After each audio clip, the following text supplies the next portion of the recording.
On va parler un peu du Ballon d'Or avec France Football qui annonce aujourd'hui que la cérémonie aura lieu le 22 septembre. D'habitude, c'est au mois d'octobre. Et on nous a annoncé les critères. Apparemment, ça fait un peu débat. Pourquoi? Parce que l'année dernière encore, on nous parlait de carrière du joueur. On disait avant que c'est ce qui avait permis à Messi de remporter ses 2 derniers Ballons d'Or.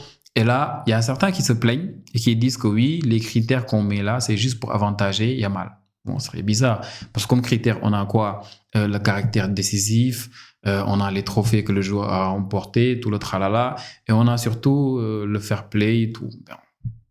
Quand on me dit que ça avantage le minimal, je suis choqué, parce que quand on parle d'être décisif ou pas, bah, les performances individuelles, Dembélé, ça l'arrange aussi. Quand on parle de trophées que tu gagnes, Dembélé, il remporte tout actuellement. Quand on parle aussi de classe et fair play, Dembélé, il est classe, il est fair play. À quel moment ça avantage Yamal? J'ai du mal à comprendre. Et en plus, Dembélé là, je pense qu'il a tout. Yamal actuellement, le Ballon d'Or, lui, comme Pedri, comme Rafinha, ça ne dépend. Le Ballon d'Or, ça ne dépend pas d'eux actuellement.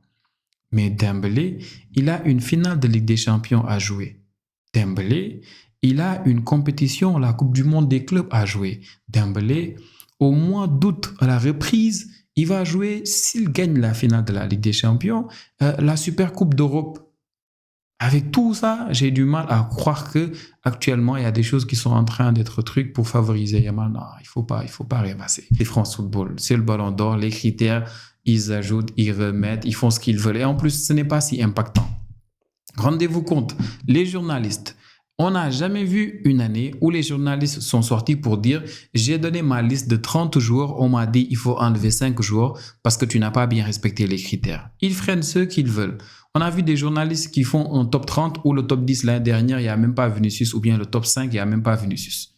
Donc c'est pour vous dire, les critères, c'est les critères comme ça en fait. Mais à la base, les journalistes, ils font que voter. On prend les 100 meilleurs pays du classement FIFA et on prend un journaliste dans chaque pays et on leur dit faites-nous votre liste de 30 joueurs. Ils donnent la liste et puis le premier a tant de points, le deuxième a moins, le troisième a moins, ainsi de suite jusqu'au 30e.